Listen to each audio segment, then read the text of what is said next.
Salut à vous, chers amis.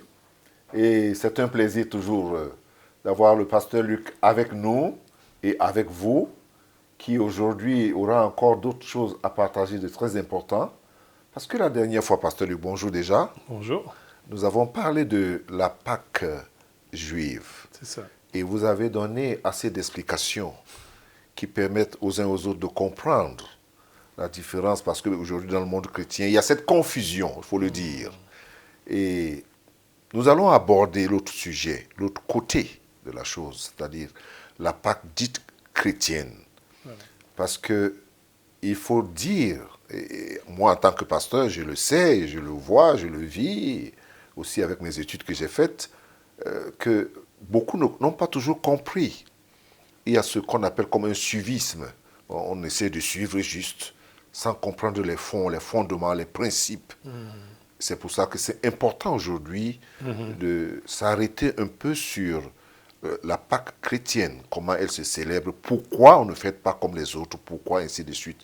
Ces réponses bibliques, ou alors bibliquement, vous pouvez les répondre et je sais que vous en avez assez de ressources pour cela. Et la première que je pose ici, pourquoi les chrétiens ne célèbrent-ils pas la fête de la Pâque au même moment que les Juifs? Parce que jusque-là, il y a toujours cette confusion. Lorsque c'est la fête de la Pâque, on dit, oh, mais ça c'est la Pâque chrétienne, oh, ça c'est la Pâque juive. Et puis, chacun donne son idée, chacun donne son interprétation. Que dit la Bible? Pourquoi il y a cette différence de date et ainsi de suite? Dans la Bible, c'est très clair. Il n'y a pas de confusion dans la Bible. Tout Il à n'y fait. a qu'une seule Pâque. Pâque. C'est la sortie d'Égypte. Donc, avec le livre de l'Exode. Et surtout, en particulier, le chapitre 12, qui explique clairement qu'est-ce qu'il devait faire pour sortir d'Égypte. D'accord? Donc là, Dieu a institué la Pâque. Et après, des années plus tard, je dirais même des milliers d'années plus tard, le peuple juif a toujours célébré cette Pâque à chaque année, au même moment, le soir du 14 Nissan, d'après le calendrier biblique, d'accord? Mais quand Yeshua... Nissan qui veut dire, Le printemps, pratiquement.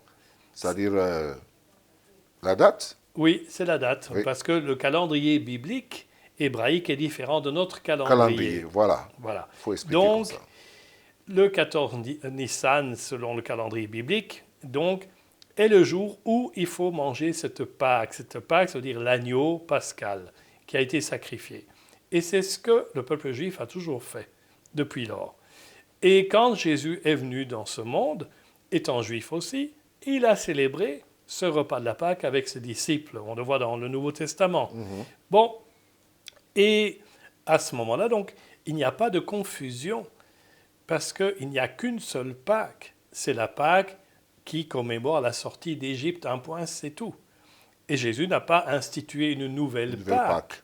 Il a simplement donné l'explication derrière certains des symboles, notamment le pain qu'on prend à un moment donné, ou la coupe de vin, la troisième coupe, parce qu'on en prend 4. Il a donné cette explication derrière ces symboles. Donc, Jésus n'est pas venu pour inventer une nouvelle religion, mais il est venu simplement pour donner des explications et pour accomplir, comme il le disait lui-même, je ne suis pas venu pour abolir la loi, la Torah et les prophètes, mais pour accomplir. Donc, il faut que ça soit bien clair dans notre esprit. Maintenant, pourquoi ne célèbre-t-on pas la Pâque en même temps? Ça, c'est la question. Voilà, et il existe plusieurs dates chaque année. Exactement. Alors, il faut savoir que la date de la Pâque catholique et protestante aussi, puisque nous, les protestants, nous avons décidé de nous joindre au calendrier catholique. Qu'est-ce que c'est le calendrier catholique? C'est le calendrier julien, et qui avait donc été créé par l'Empire romain. D'accord? Et en 325 après Jésus-Christ, l'empereur Constantin est arrivé sur la scène du monde. Il a dit que dorénavant, l'Empire romain deviendrait chrétien.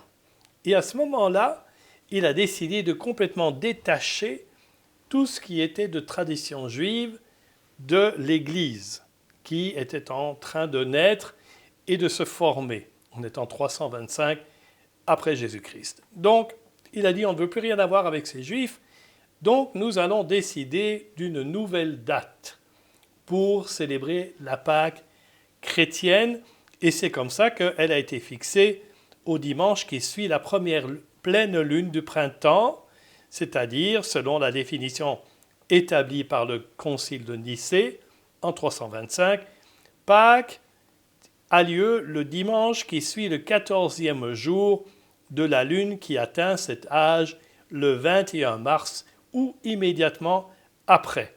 Et c'est pour ça que même dans notre calendrier grégorien, comme on l'appelle, cette date change pratiquement chaque année. On ne sait pas exactement quand ça va tomber, parce que nous suivons donc le calendrier grégorien du pape Grégoire. Et de là vient ce nom de grégorien. J'ai eu l'occasion d'aller visiter en Italie, à la Villa Mondragone, une villa qui est très ancienne. Et c'est là qu'en 1582, le pape Grégoire a institué donc son calendrier, le calendrier grégorien que nous suivons jusqu'à aujourd'hui. Par contre, il faut savoir que les chrétiens orthodoxes ne célèbrent pas les Pâques ce jour-là.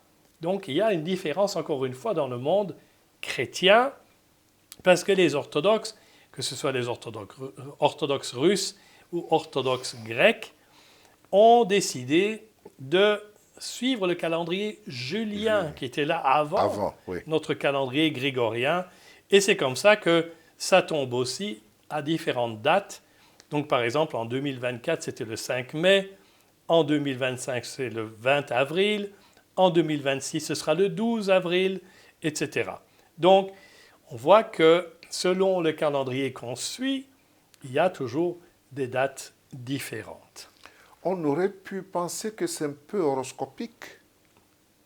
Et regarde le mouvement des planètes. Le mouvement des planètes. C'est ça. Et puis on choisit la date, ce qui met déjà toute une confusion. Alors, je passe quand même à une autre question qui est aussi importante. Peut-on voir un parallèle entre l'agneau des Israélites en Égypte que devaient sacrifier et Jésus? C'est évident. Hein? Voilà.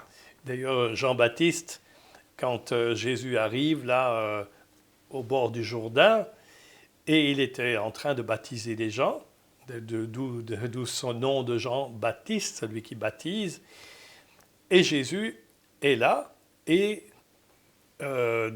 Jean-Baptiste le voit, et il introduit Jésus en disant, voici qui l'agneau de Dieu qui ôte le péché du monde. Donc en réalité, Jean-Baptiste avait reçu prophétiquement que Jésus allait devoir être sacrifié comme l'agneau pascal, l'agneau de la Pâque à la sortie d'Égypte. Donc de là, cette idée que Jésus, en réalité, personnifie, symbolise l'agneau pascal que chaque famille devait sacrifier et le manger avant de sortir d'Égypte, et que Jésus allait devenir notre agneau pascal, celui qui prend ma place, qui prend notre place, et qui prend nos péchés, et qui a été sacrifié à cause de nos péchés.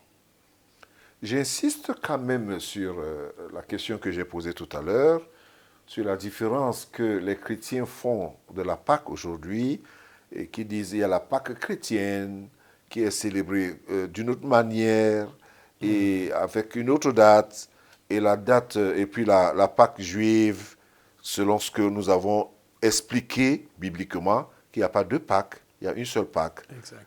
Qu'on l'apprenne dans l'Ancien Testament ou dans le Nouveau Testament, Jésus est cet agneau qui, dans l'Ancien Testament, était déjà entrevu par Dieu comment ça devait se passer.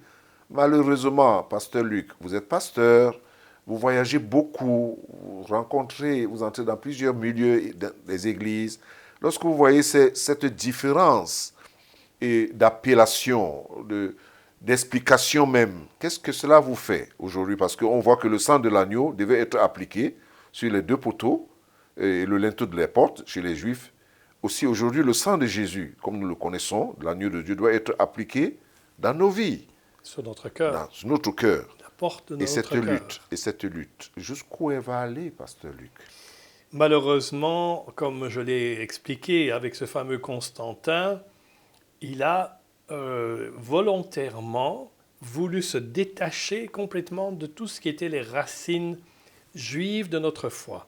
Donc ça veut dire pratiquement se détacher de tout.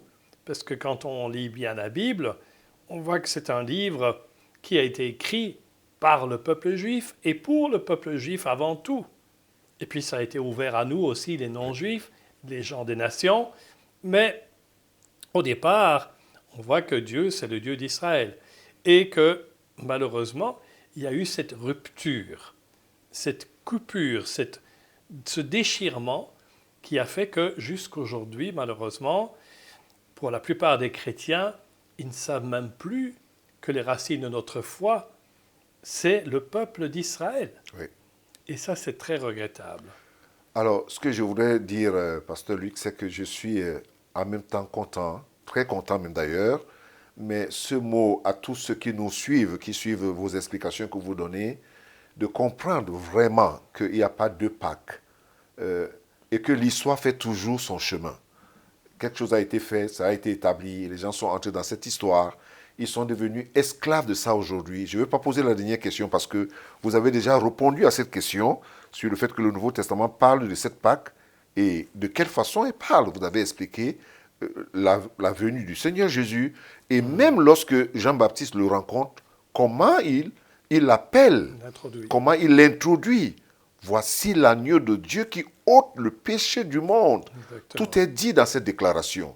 Les chrétiens aujourd'hui, ou le monde chrétien aujourd'hui, doit se rappeler, comprendre qu'il n'y a pas deux Pâques, il y a une seule Pâque. Et cet agneau qui a été immolé, dont Dieu avait demandé aux Israélites d'immoler, c'est cet agneau qui est venu à la personne de Jésus aujourd'hui. Ça, c'est très important. Je voudrais mentionner que malheureusement, toutes nos coutumes, nos traditions, surtout ici en Europe, avec les œufs de Pâques et les lapins en chocolat, etc., tout ça, ça vient du paganisme. D'accord ? C'est important de le dire. Oui, c'est pour ça que je le dis d'ailleurs, parce qu'en anglais, les Pâques, ça se dit Easter. D'accord ? Et il y avait une déesse païenne, évidemment, qui s'appelait Ishtar, qui était la déesse de la fertilité. C'est pour ça qu'il y a les œufs qui représentent la fertilité. Et les lapins qui sont très fertiles aussi. Tout ça, c'est lié donc à ce culte de Ishtar. Donc il faut faire très attention. C'est de l'occultisme tout fait. C'est du paganisme en plein. En fait, c'est un mélange aujourd'hui. Exactement. C'est vraiment on a tout mélangé. On a tout mélangé. C'est un avertissement. Alors, j'ai raison de dire que Pasteur Luc, il n'écrit pas pour écrire, il écrit pour énoncer la vérité, pour la placer au niveau où chacun peut lire, comprendre, mieux avoir une bonne perspective de la vie et changer son attitude de cœur.